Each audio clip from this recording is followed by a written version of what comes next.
more on to Backpass with Patrick Adeka, and it's time to get talking. My name is Sharon Mando, and I welcome you to the program. And to introduce the man of the moment, I don't know why he's raising his sleeves now and carrying shoulders. And the man of the moment, and yeah, the person behind this show, Mr. Patrick Adeka. Mekudi Kwanabu.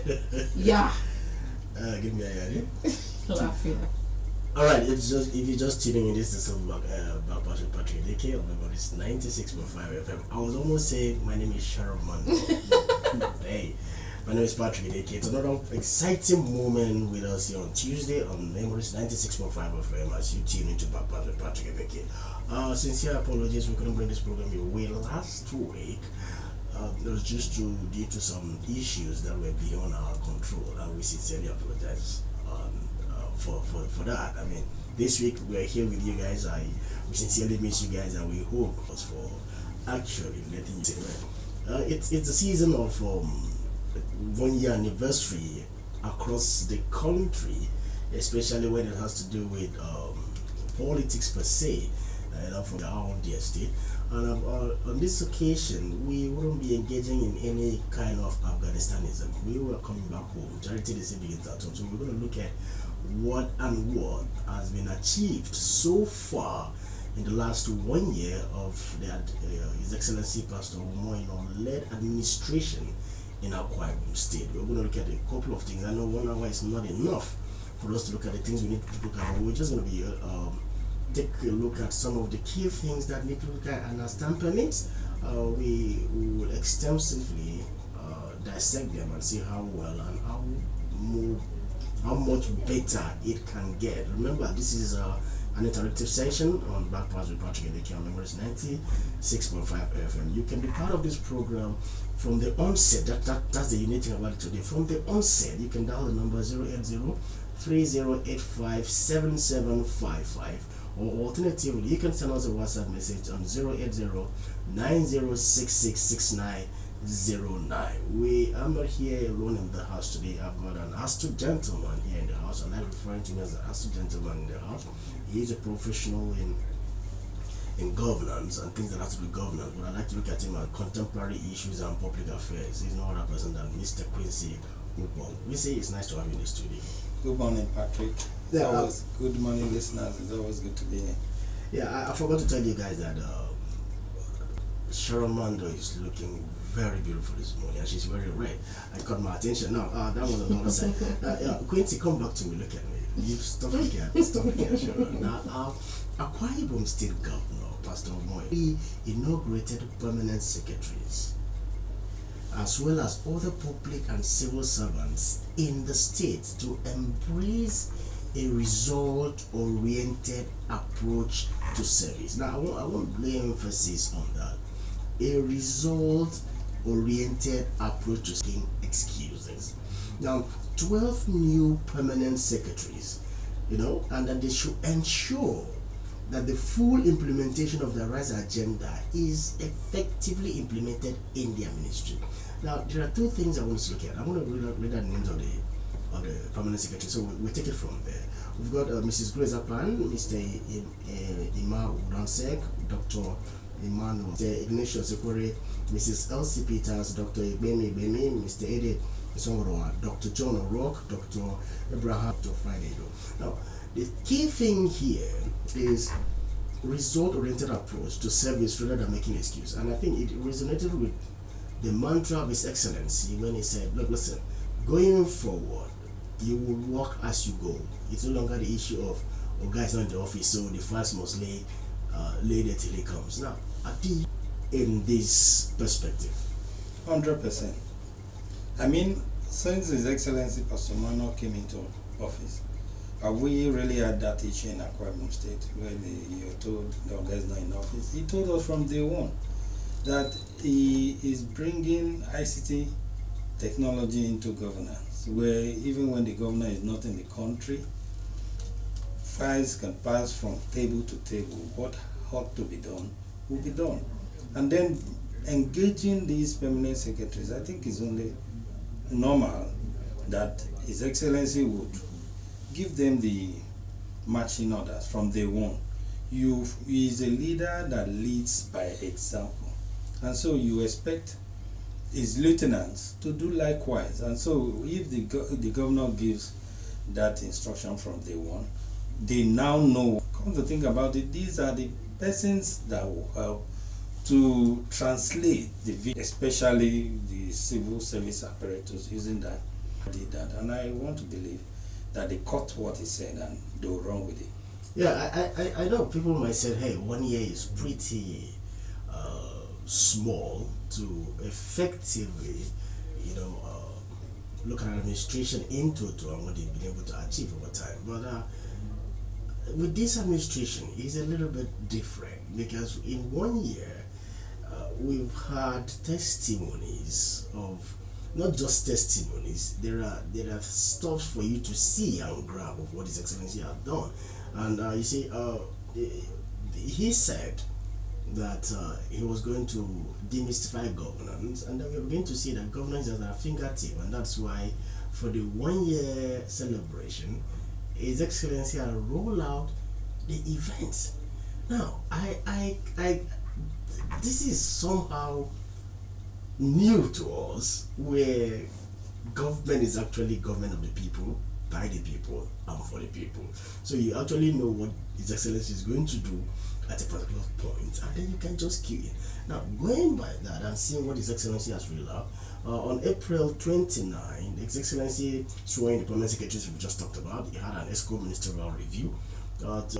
Today being April 30, it's going to have another ESCO ministerial review continually, and then tomorrow, Workers' Day celebration, we're going to have a monthly governance service. As it were, His Excellency, that catch my attention. He is always not in any time ignoring the God factor. How do you take that to be? I mean, what do we expect from him? He's coming from that, he's cut from that fabric. This is a man of God who came, and I remember the early days when there were issues concerning his qualification for that office. It came to a point where he even committed himself to the point that not just about the office, but his status as a rep of God, And so, for him to be given that privilege to lead the people of Akwa Ibom, it is proper that he makes God the leader and allows God to come into whatever he's doing in the state. And then for the ESCO and others that are walking around him, when you see that, you know that this is where this person is coming from, and this is where he's going to, and it will be out of place for anybody to walk outside that setting that he has created.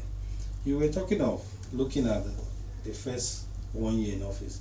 Why it will be unfair to want to judge any government based on 365 days in office. I think we could just have an expectation of what is to come. Anybody that is in office for 1 year, whatever that person has been able to do, the pattern that he has set over this course of time, would give the followers and the citizens what to expect. And so, when we look at the average Akwa Ibomites, 1 year into the administration of Pastor Onwenu, what do we expect? We have seen a man that is down to earth. We have seen, like he said, someone that has come in and demystified governance. We have seen someone that has taken governance to the people, allowing the people to have an input in how they are being governed. I remember, for instance, in Nsibibon, where I come from, when the governor talked about the one project per local government, he gave us options, and then he allowed us to pick based on the felt need that we have in Nsibibon.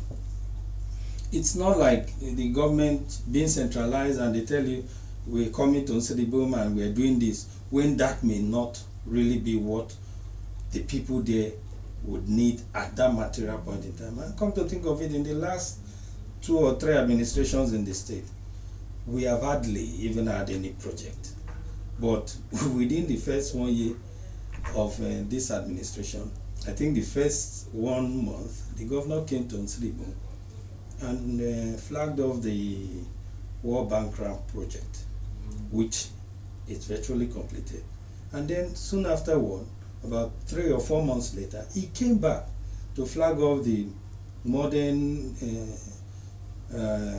primary health center in Oboyi Korita that is included in the projects that will be inaugurated as part of the 1 year anniversary celebration.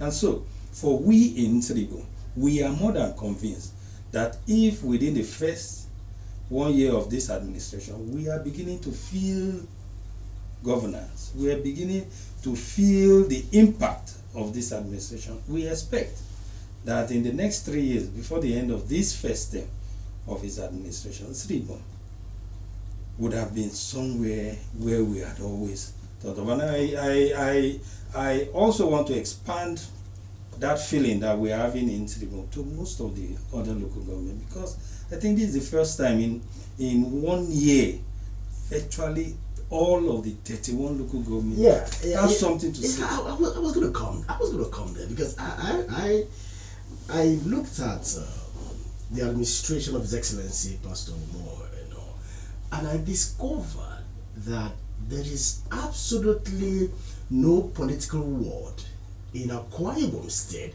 that does not have a representative in this government. Is this the reason why he has attained so much speed? Even though you say it's almost unrealistic to judge a government based on 365 days, but with what this administration has been able to accomplish in the past 11 months, has it not changed the people's psyche concerning that unfair position? Because absolutely, absolutely, he has done that because I think he has really focused on getting to the people. Getting to the people. You remember the early days, even some of the naysayers said he was grandstanding. When the governor will move, see the road side sellers will stop and impact on their business by giving them that seed to expand their businesses. We remember some of the citizens of Akwa Ibom that had challenges, like the lady that buried both parents on the same day. The governor stopped, went and instantly impacted. What do you do? She said she's a seamstress. They set up somewhere for her. She's doing well. She's an Akwa Iboman today. Even recently, the one that unfortunately lost her life in the movie industry in Anambra State. When the governor heard it, because he has that human sympathy and he connects with the people. He said, what? Why? And Akwa Iboman to be buried there? No.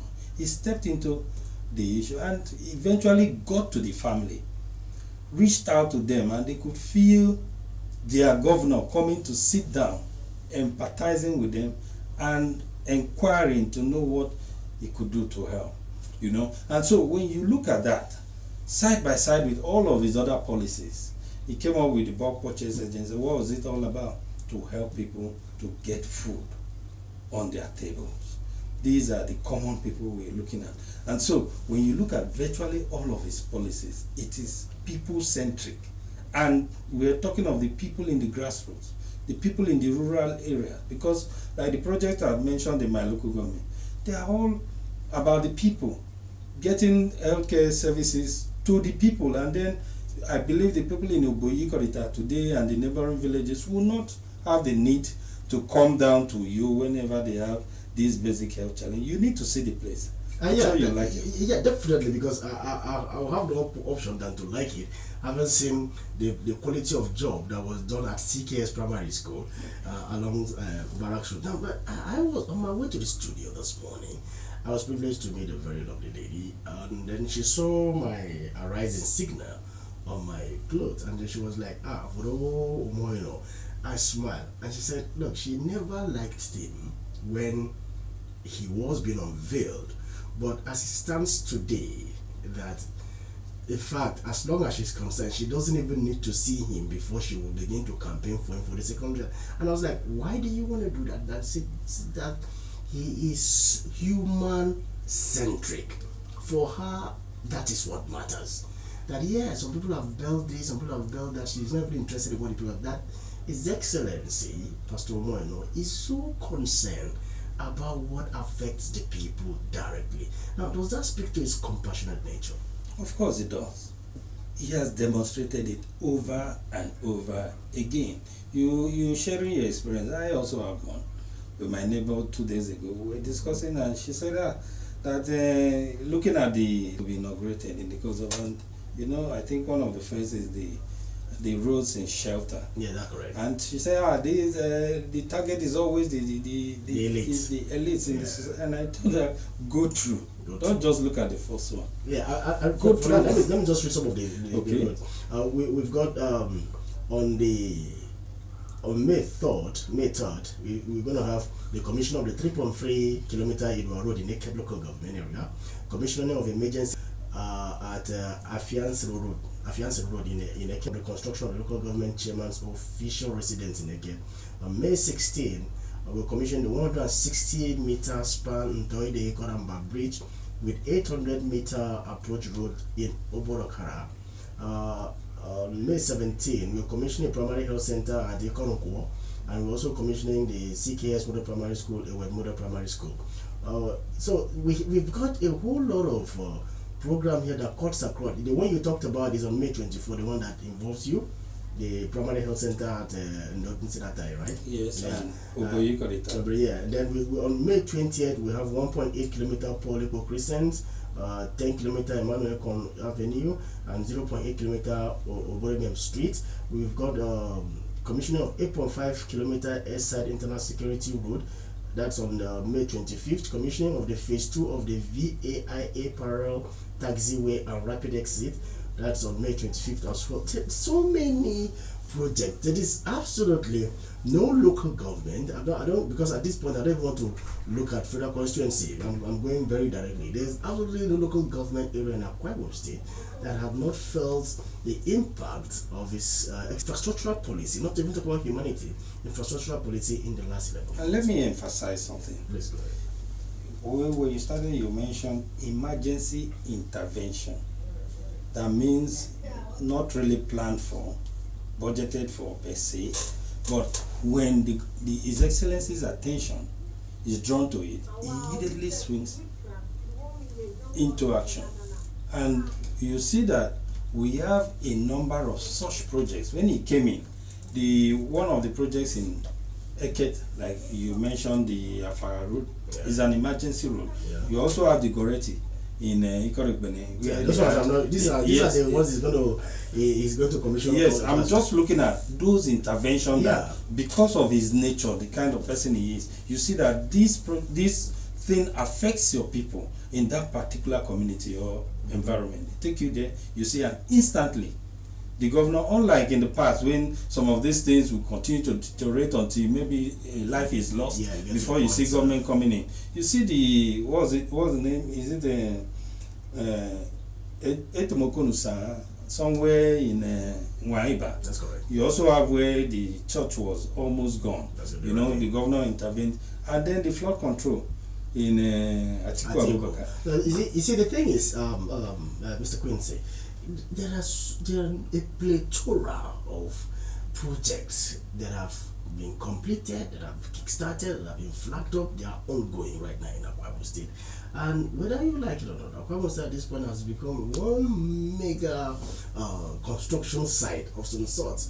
And the thing is, while we are having this program, is there any local government? I want you to call in. You could call in. If there's any local government, if you're in a local government where you've not felt the impact of His Excellency, please let us know right now, because the thing about His Excellency is this is the only governor in Akwa Ibom State who is yet to change his phone number. It's still the same phone number he's using, and that's what happened. We talked about the Atiku intervention, the flood control. He was at a wedding. When his attention was and somebody sent an anonymous video of what was happening there, and before you knew it, he left the venue of the wedding and went straight there. And today, as we speak, the place is something else, you know. So if you're just joining us, this is still Backpass with Patrick Edeka Memories 96.5 FM. Remember, you can be part of this conversation when you dial in the number 080-3085-7755. I'll take that number again, 080-3085-7755. Or alternatively, you could send us a WhatsApp message on 080-90666909. This program is being live streamed on our Facebook handle, Memories 965 FM. Remember, it's Memories 965 FM. You could also drop your comments there. We're looking at so far so good in the last 1 year. We said, oh, we've got a call there. Hello, good morning. Hello. Hello, good morning. Hello. Yeah, please go ahead. What's your name and where you're calling us from? Yeah, this memory. Yes, you're on to Memories and this Backpass with Patrick Edeka Memories 96.5 FM. Go ahead. I am just calling from Aqua. Go ahead, please. The governor has done well for the underground constructed at he has also done well by paying that something down. But my problem is this is going to almost 1 year of the submission. How about what have you done about what have you done about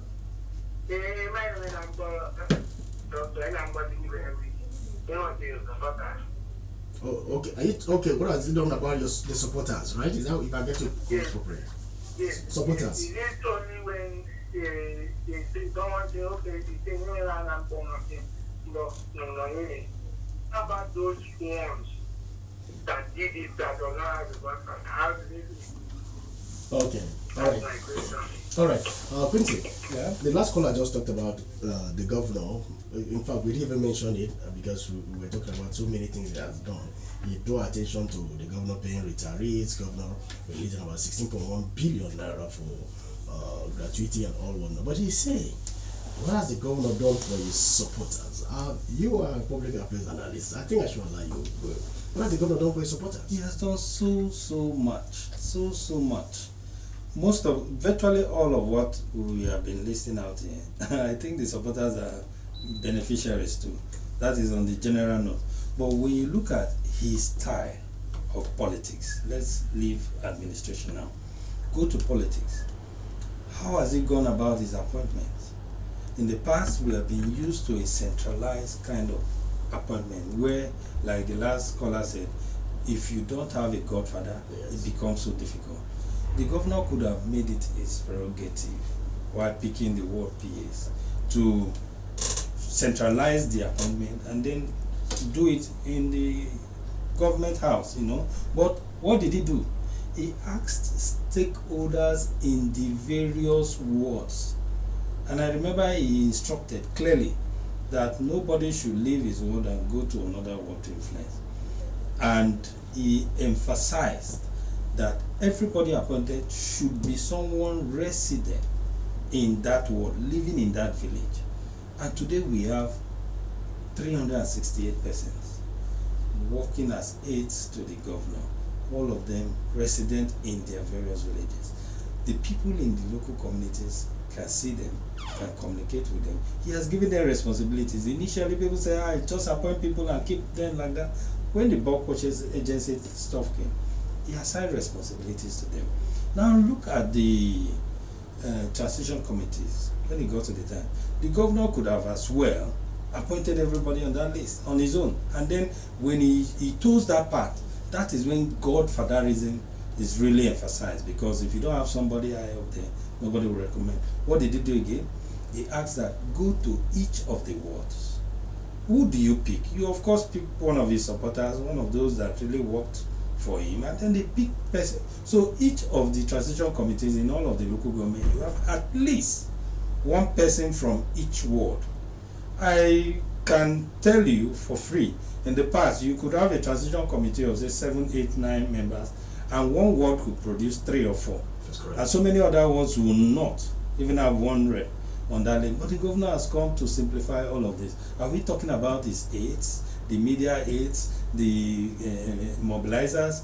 You see him telling, recently he even mentioned that in the course of inaugurating the bulk purchase agency, he mentioned clearly that he will pick SAs, one each from the 10 federal constituencies. Why is the governor doing this? For spread, for representation, to make sure that all the local government, all the wards, all the villages are involved and they get on board in what he's doing. Yeah, I think one other thing we need to get straight here is that Akwa will have over 8 million persons, and that's no how the government could, or the governor could employ 8 million persons.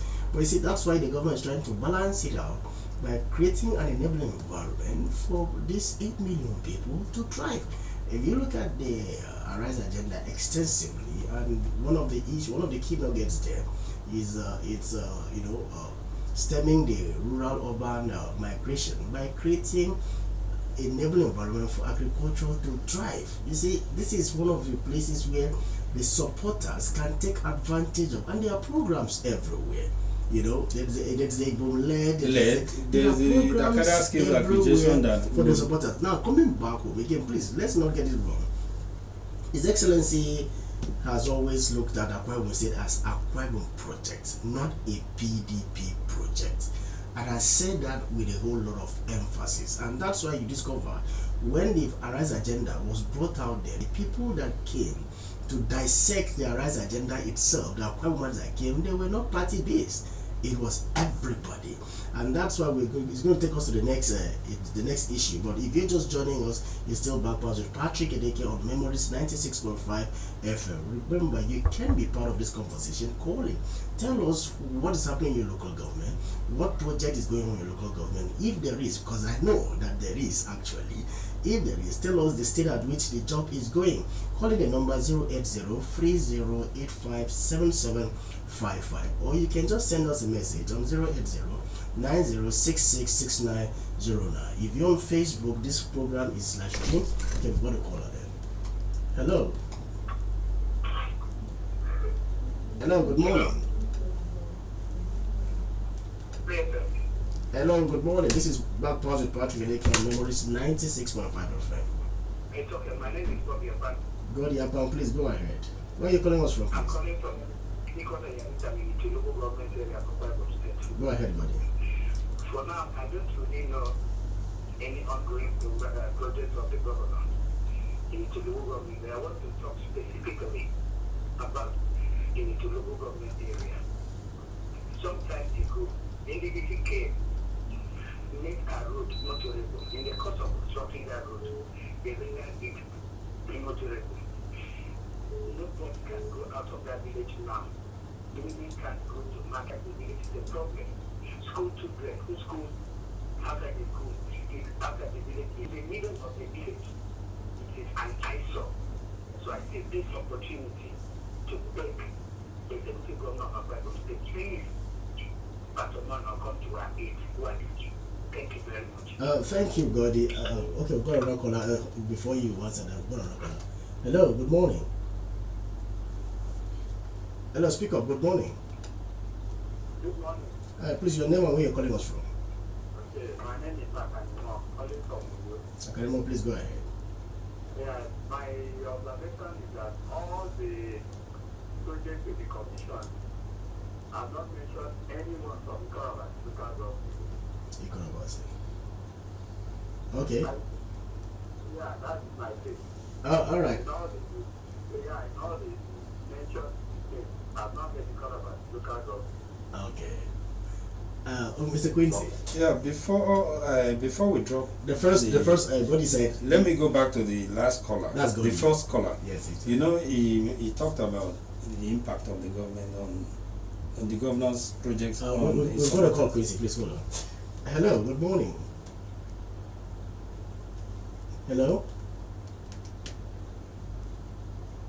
Where are you calling us from? Godswill, please go ahead. Can I use my dialect? Go ahead, very well. No, no problem about it.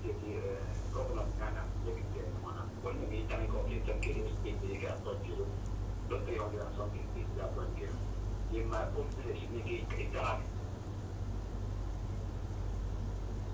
Dang, I'm so cool.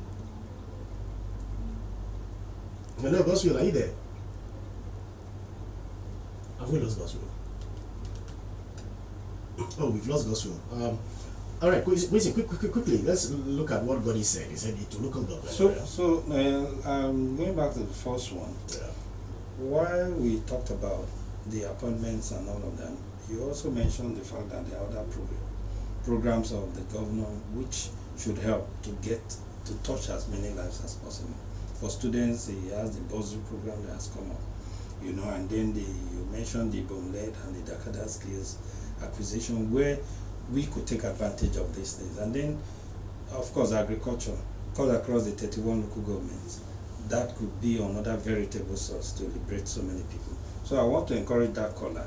The governor has always said it, you don't have to wait for appointment, but there are so many other ways, and he's open to supporting our businesses, supporting our ventures, and raising more entrepreneurs like himself in the course of his administration. Hold your thought there, we've got a call. Hello, good morning, where are you calling from? Goswell. Okay, go ahead, please. In my own village, that thing I think it would be the common for even if people like a more many are never more not only about what that 300 and something that big bad because I put in my own village and I'm not going to say when I open TV, the winner. If that is the same way, that's why I got that case about my own village. Yeah. But I can't the governor for all it. No, where they are appointed. They don't come on my mind.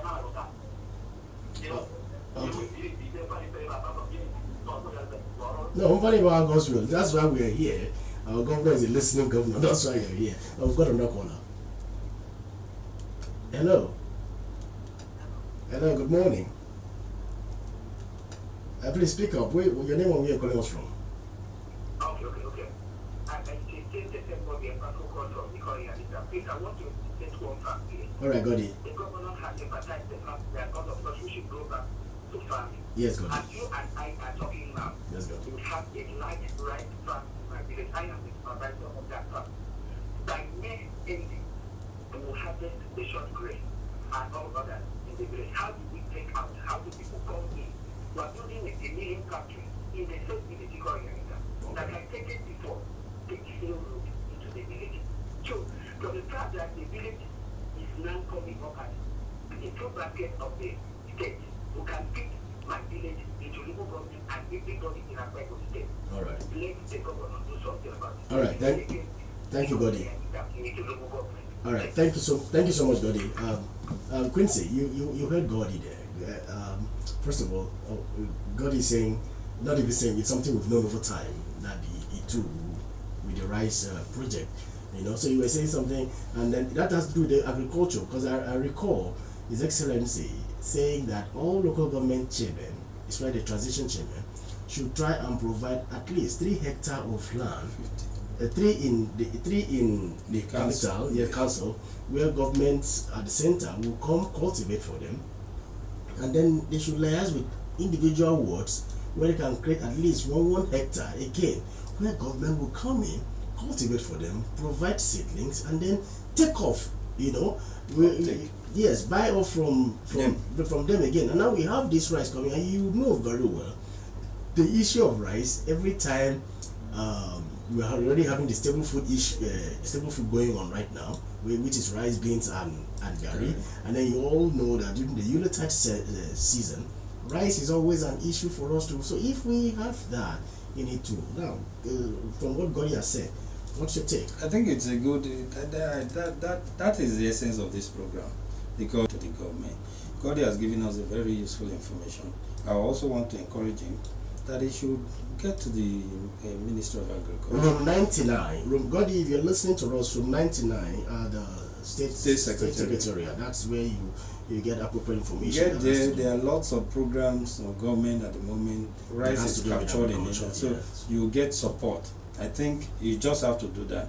Beyond the complaint, take action. Government is willing, ready, and it is a catch for government for today. And then the other person that talked about it, I'm asking what project the governor has done in it too. Yes. You remember that the governor, okay, he inaugurated the bulk purchase agency in Itamarket. That's correct. And there, the governor instantly made a policy statement that the road, the market, he said, the water, toilet facilities, and then parking space, the parking lot for the market, and he awarded the contract for that. And so it is ongoing. Yes. Hello. Good morning.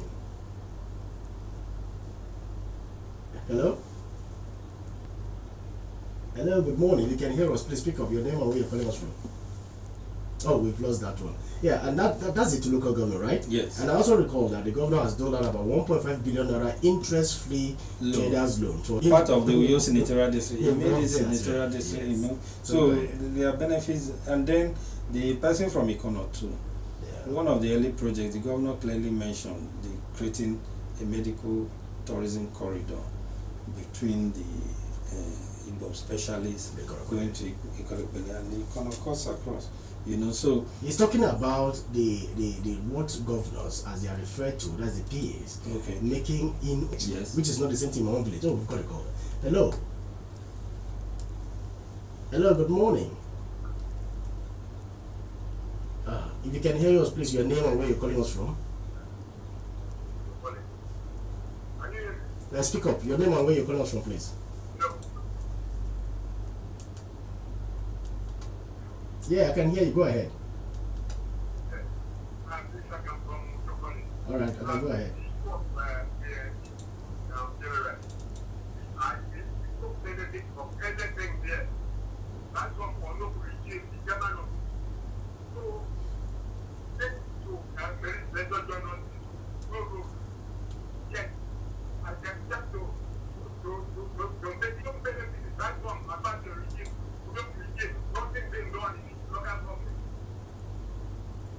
Oh, okay. I can refer you. Okay, he's talking about roads and the legislature road. That's infrastructure. You say you don't benefit everything. Everything is not the other thing, but that is not saying that the roads are not going to be looked at as far as I'm concerned. I think when it comes to road, the governor identified about 18 key roads, and then eventually it was expanded to.